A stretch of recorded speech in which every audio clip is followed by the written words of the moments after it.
+1 Onam exam ഉണ്ടാകുമോ? ഈ ഒരു സംശയം ഒരുപാട് കുട്ടികൾക്കുണ്ട്. ആ സംശയം ക്ലിയർ ചെയ്യാനാണ് വന്നിട്ടുള്ളത്. Welcome to Nafi the educator. It's me Nafi. നിങ്ങൾ ആദ്യം രണ്ട് കാര്യങ്ങൾ കമന്റ് ചെയ്യണം. ഒന്ന്, നിങ്ങൾ +1 കൊമേഴ്സ് ആണോ, സയൻസ് ആണോ, ഹ്യൂമാനിറ്റീസ് ആണോ എന്നുള്ള കാര്യം ആദ്യം കമന്റ് ചെയ്യുക. രണ്ടാമത്തത്, നിങ്ങൾ ഓരോ സബ്ജക്റ്റിലും എത്ര ചാപ്റ്റേഴ്സ് ഇപ്പോൾ കംപ്ലീറ്റ് ആയിട്ടുണ്ട്. ഈ രണ്ട് കാര്യങ്ങൾ നിങ്ങൾ ആദ്യം എന്ത് ചെയ്യുക, ഒന്ന് കമന്റ് ചെയ്യുക. അപ്പോൾ +1 ഓണം എക്സാം ഉണ്ടോ ഇല്ലയോ എന്നുള്ള കാര്യത്തിൽ പലർക്കും ഇപ്പോൾ സംശയമാണ്. പലരും എനിക്ക് ഇൻസ്റ്റാഗ്രാമിലേക്ക് nafi.edupod എന്ന എൻ്റെ ഇൻസ്റ്റാഗ്രാം പേജിലേക്ക് നിരന്തരം മെസ്സേജ് അയക്കുന്നത് ഓണം എക്സാമായിട്ട് ബന്ധപ്പെട്ട കാര്യങ്ങളാണ്. അപ്പോൾ ശ്രദ്ധിച്ചോ, ഓണം എക്സാമായിട്ട് ബന്ധപ്പെട്ട് നിങ്ങൾ ശ്രദ്ധിക്കേണ്ട ഏറ്റവും പ്രധാനപ്പെട്ട കാര്യം, ഓണം എക്സാമുമായിട്ട് ബന്ധപ്പെട്ട് നിങ്ങൾ ശ്രദ്ധിക്കേണ്ട ഏറ്റവും പ്രധാനപ്പെട്ട കാര്യം, നമ്മുടെ ഗവൺമെൻറ് ഒരു അക്കാഡമിക് കലണ്ടർ അല്ലെങ്കിൽ ഒരു ഇയർ പ്ലാൻ പുറത്തിറക്കിയിട്ടുണ്ട്. ആ ഇയർ പ്ലാൻ അനുസരിച്ച് ഓഗസ്റ്റ് 20 മുതൽ ഓഗസ്റ്റ് 27 വരെയുള്ള ദിവസങ്ങൾ എന്തിനുള്ളതാണ്?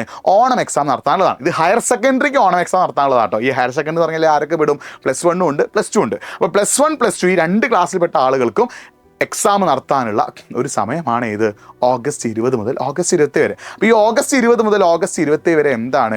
രണ്ട് ക്ലാസ്സുകളിൽപ്പെട്ട ആളുകൾക്കും എക്സാം നടത്താനുള്ള സമയമാണ്. അപ്പോൾ നിങ്ങൾ ചോദിക്കുക, അല്ല സാറേ ട്രാൻസ്ഫർ ഒന്നും കംപ്ലീറ്റ് ആയിട്ടില്ലല്ലോ, ഞങ്ങൾക്ക് സ്കൂൾ വളരെ സ്ലോ ആയിട്ടാണ് ക്ലാസ് എടുക്കുന്നത്, എന്താ ചെയ്യുന്നത് അല്ലേ? നമുക്കറിയാം ജൂലൈ 31 വരെ എന്തുണ്ട്, പിന്നെ ജൂലൈ 31 വരെ +1 അഡ്മിഷൻ പ്രൊസീജിയർ കംപ്ലീറ്റ് ആക്കാനുള്ള സമയമുണ്ട്. അപ്പോൾ ഈ ജൂലൈ 31 വരെ +1 അഡ്മിഷൻ പ്രൊസീജിയർ കംപ്ലീറ്റ് ആക്കാനുള്ള സമയമായതുകൊണ്ട് തന്നെ എന്ത് ചെയ്യുന്നു, എന്തൊരു പ്രശ്നമുണ്ടെന്ന് വെച്ചാൽ ഈ പല കുട്ടികൾ ഇപ്പോഴും പല സ്കൂളുകളും തീരുമാനമായിട്ടില്ല. അപ്പോൾ കഴിഞ്ഞ കൊല്ലം ഇതേ ഒരു ഇഷ്യൂ ഉണ്ടായപ്പോൾ ഗവൺമെൻറ് എന്താ ചെയ്തത്, എക്സാം നടത്താനുള്ള ഡേറ്റ് കൊടുക്കുകയും ഓരോ സ്കൂളും അവരുടെ സ്കൂളിൽ ഓരോ സബ്ജക്റ്റും എത്ര പോർഷനാണ് എത്തിയത്. ഇപ്പോൾ ഒരു എക്സാം എടുക്കുകയാണെങ്കിൽ ഫിസിക്സ് 2 ചാപ്റ്ററാണ്, എക്കണോമിക്സ് 2 ചാപ്റ്ററാണ്. അപ്പോൾ എത്ര ചാപ്റ്ററാണോ എത്തിയത് ആ ചാപ്റ്ററിനെ ബേസ് ചെയ്തുകൊണ്ട് അവർ എന്ത് നടത്തി, ഒരു എക്സാം നടത്തും. ആ എക്സാം ചിലപ്പോൾ 20 മാർക്കിനാവാം, 30 മാർക്കിനാവാം, 40 മാർക്കിനാവാം, ചിലപ്പോൾ 60-നോ 80-നോ. അപ്പോൾ സ്കൂളുകാർ ഈ ഡേറ്റിൽ എന്ത് ചെയ്യും, സ്കൂളുകാർ എന്ത് ചെയ്യും, അവരുടെ പോർഷൻ എത്രയാണോ ആ പോർഷന് ബേസ് ചെയ്തിട്ട് ചെറിയൊരു മാർക്കിന് എന്ത് ചെയ്യും, എക്സാം നടത്താനുള്ള ചാൻസ് ഉണ്ട്. അപ്പോൾ മിക്കവാറും 99.99% നിങ്ങൾക്ക് ഓണം എക്സാം നടക്കുന്നുള്ളത് ഉറപ്പാണ്. അപ്പോൾ ഓണം എക്സാം നടക്കില്ല എന്ന് വിചാരിച്ച് നിങ്ങൾ വെറുതെ ഇരിക്കരുത്. കാരണം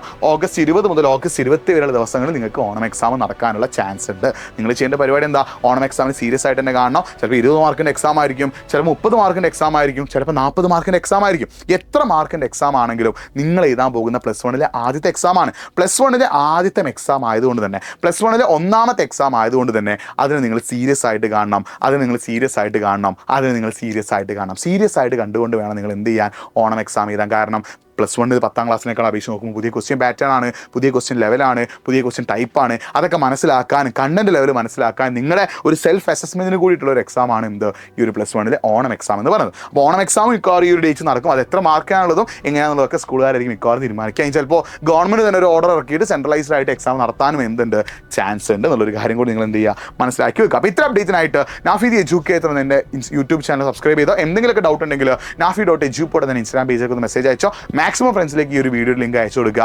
പിന്നെ ഏറ്റവും പ്രധാനപ്പെട്ട കാര്യം, നിങ്ങൾ പഠിക്കുക. +1 ഒരിക്കലും SSLC പോലെയല്ല, നന്നായിട്ട് പഠിക്കാനുണ്ട്, നല്ല എഫേർട്ട് ഇടാനുണ്ട്, നന്നായിട്ട് കഷ്ടപ്പെടാനുണ്ട്. നിങ്ങൾ എഫേർട്ട് ഇടാൻ തയ്യാറാണെങ്കിൽ നിങ്ങളെ തേടി ഏറ്റവും ബെസ്റ്റ് റിസൾട്ട് വരും. അപ്പോൾ നിങ്ങൾക്ക് +1 ഫുൾ മാർക്ക് നേടാൻ ആഗ്രഹം ഉണ്ടെങ്കിൽ I want +1 full mark and സ്ട്രീമും കൂടി ചെയ്യാം. I want +1 full mark in commerce, I want +1 full mark in science, I want +1 full mark in humanities എനിക്ക് മെസ്സേജ് അയച്ചാൽ ഞാൻ നിങ്ങൾക്ക് എന്ത് ചെയ്യും, ഫുൾ മാർക്ക് നേടാനുള്ള കാര്യങ്ങൾ ഞാൻ പറഞ്ഞു തരും കേട്ടോ. മറ്റൊരു വീഡിയോ ആയിട്ട് വീണ്ടും കാണാം. It's me Nafi signing off. By.